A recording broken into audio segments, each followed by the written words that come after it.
Hai, apa kabar semuanya? Balik lagi dalam Putu Reza di Project Review. Untuk sekarang, kita istirahat dulu sebentar dari keramaian rilisan handphone. Sebelum bulan depan kita lanjut lagi ya. Bulan depan tuh sedikit spoiler aja, itu bakal lebih panas. Aroma persaingan aja dari awal bulan bakal kenceng banget. So, saya istirahat dulu sebentar, refreshing dulu. Dan sekarang saya pengen ngebahas satu TWS deh, yang menurut saya ini, terbaik lah pokoknya. Terbaik dalam artian ini TWS yang paling cocok sama pemakaian saya. Ya, saya ngomongin tentang ini, Sennheiser Momentum True Wireless 4. Harganya, kalau ditanya emang nggak murah gitu ya. Dia 5 jutaan kurang kalau kita cek di marketplace sekarang. Angka yang untuk banyak orang itu bakal dianggap mahal banget untuk sebuah TWS ya. Emang mahal sih ya.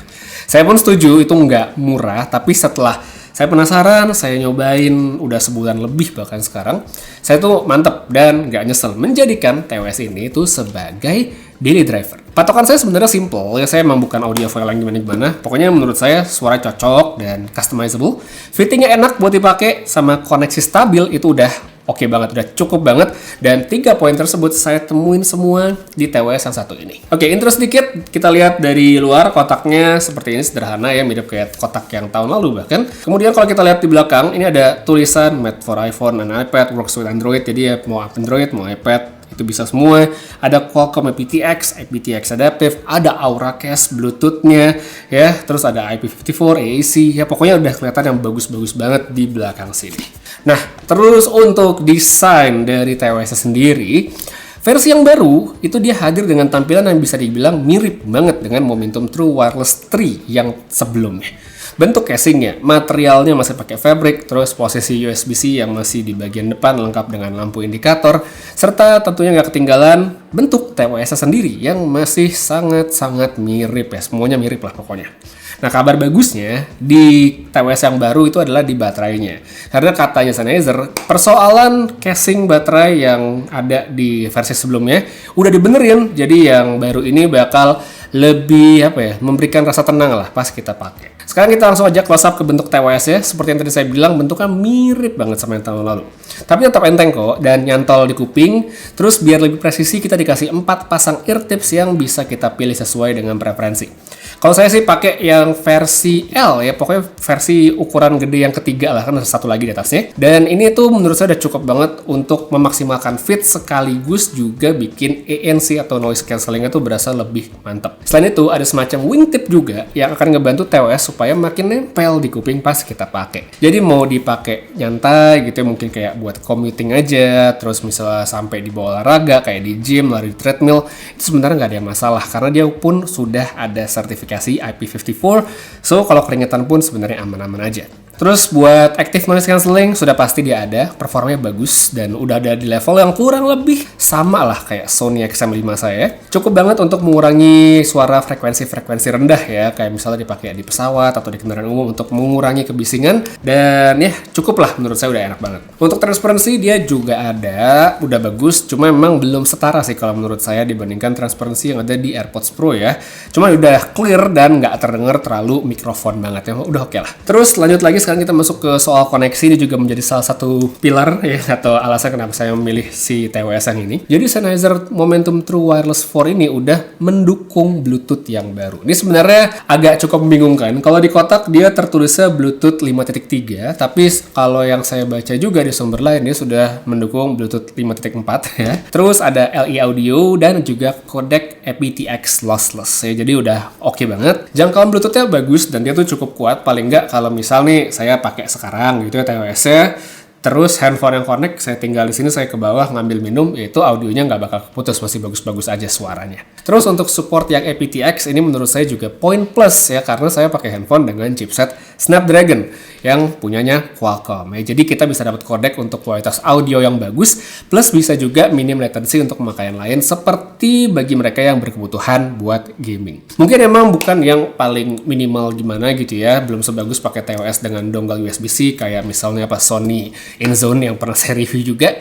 Tapi kalau buat pemakaian pribadi saya, untuk pakai main Honkai Star Rail, buat main Wuthering Waves, sebenarnya udah cukup banget. Abis itu, kalau misalnya kita pingin ganti-ganti, ini juga gampang banget ya, sesuai keperluan aja, tinggal buka lewat aplikasi. Tapi kalau mau di lewat developer option ya juga pastinya bisa sih, so tinggal pilih aja pinginnya kayak gimana. Nah, kombinasi inilah yang bikin saya ngerasa cocok banget sama si Sennheiser Momentum True Wireless 4 ya.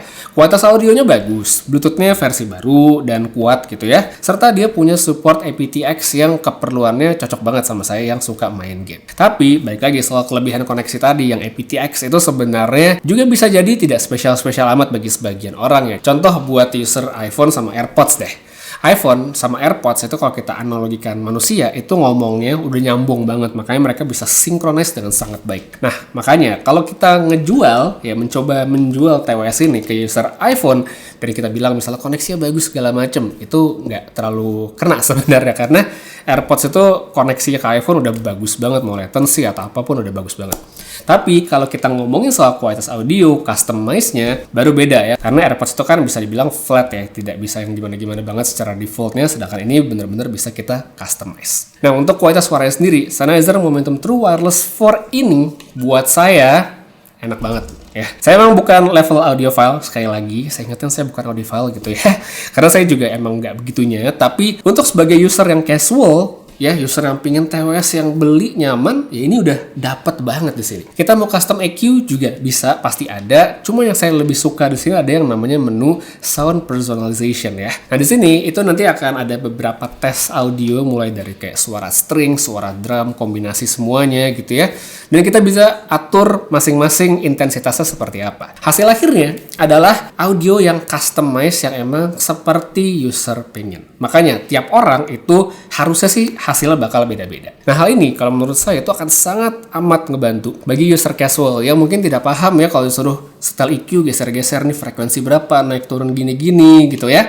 Kan banyak orang yang tidak paham gitu, model V-shape lah segala macam, kita ngatur mid seberapa, itu kan complicated banget untuk sebagai orang. Nah ini di sini disederhanakan banget, pakai fitur My Sound, tinggal pilih yang enak di kuping kita, beres. Dari setelan default aja, kalau menurut sependengaran saya ya, ini tuh udah nyaman banget buat dipakai ya.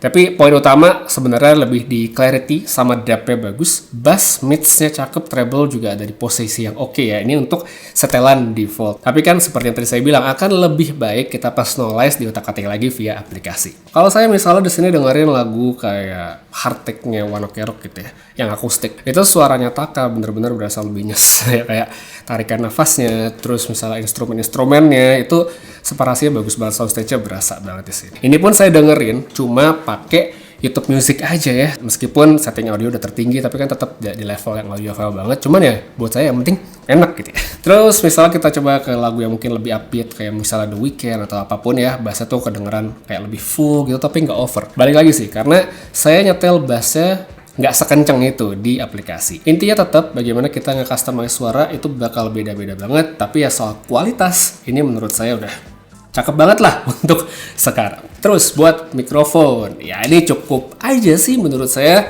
bagus, cuma emang nggak spesial, namun tetap oke banget misalnya untuk dipakai telepon atau ya sampel-sampel lainnya seperti sekarang ini dalam ruangan pas saya syuting ya bisa kita dengar tadi ya shiftingnya dari suara mikrofon yang di sini sama suara mikrofon dari si TWS ya kurang lebih seperti ini, jadi ya bisa langsung didengar aja. Oke, jadi sekarang kita pindah ke situasi lainnya. Kalau tadi di studio, sekarang kita pindah ke cafe yang lebih ramai, ini banyak orang di belakang lagi ngobrol, terus ada background musik juga ya.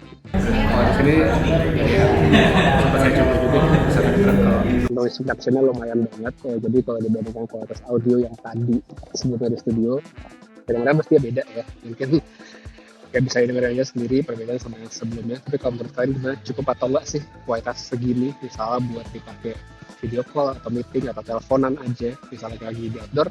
Tulis aja pendapatnya di bawah. Terus buat bagian baterai ya, ini juga klaimnya sekali charge si TWS ini tuh bisa dipakai sampai 7,5 jam pakai ANC aktif. Di total dengan cas ulang di casing itu katanya bisa dapat sampai 30 jam. Waktu yang udah cukup panjang banget ya, sudah bisa survive penerbangan panjang ya sebenarnya. Jadi buat dipakai di pesawat atau apapun udah oke banget. Berdasarkan tes yang saya pakai sebenarnya klaimnya yang 30 jam tadi bisa dipertanggungjawabkan ya. Saya pakai sehari itu kan palingan rata-rata 2-3 jam ya, itu buat denger musik sambil ngetik atau biasa sambil main game. Dan untuk saya harus ngecas kembali si casing ini dan TWS itu biasanya sudah hampir 2 minggu. Jadi sebenarnya Dari daya tahan udah bagus banget.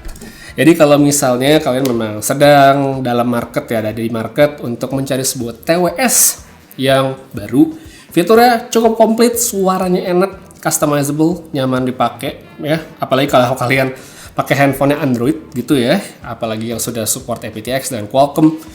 Wah, ini sih pilihan yang mantep banget ya. Kalian mesti mempertimbangkan sih menurut saya kalau emang ada budgetnya. Kalau misalnya saya disuruh milih gitu, Momentum Wireless 4 sama misalnya TWS saya yang Sony gitu ya. Untuk sekarang sih saya masih condong ke ini karena sesimpel saya lebih butuh ada aptX tadi kan. Kalau Sony belum support aptX, yang ini sudah support aptX. Meskipun kalau dari segi audio ya beda sih karakter, tapi hasilnya saya lebih suka dengan pakai Sennheiser. Kurang lebih seperti itu. Ya, jadi kayak itu dia review saya, nggak panjang-panjang amat buat si TWS baru ini yang saya happy banget untuk memutuskan pakai dia. Dalam waktu panjang kayaknya bakal menyenangkan. Kita lihat nanti ke depannya bakal tahan berapa lama, apakah dia bakal ada masalah atau apa. Nanti bakal saya update, tapi untuk sekarang saya happy banget sama Sennheiser Momentum True Wireless 4 ya.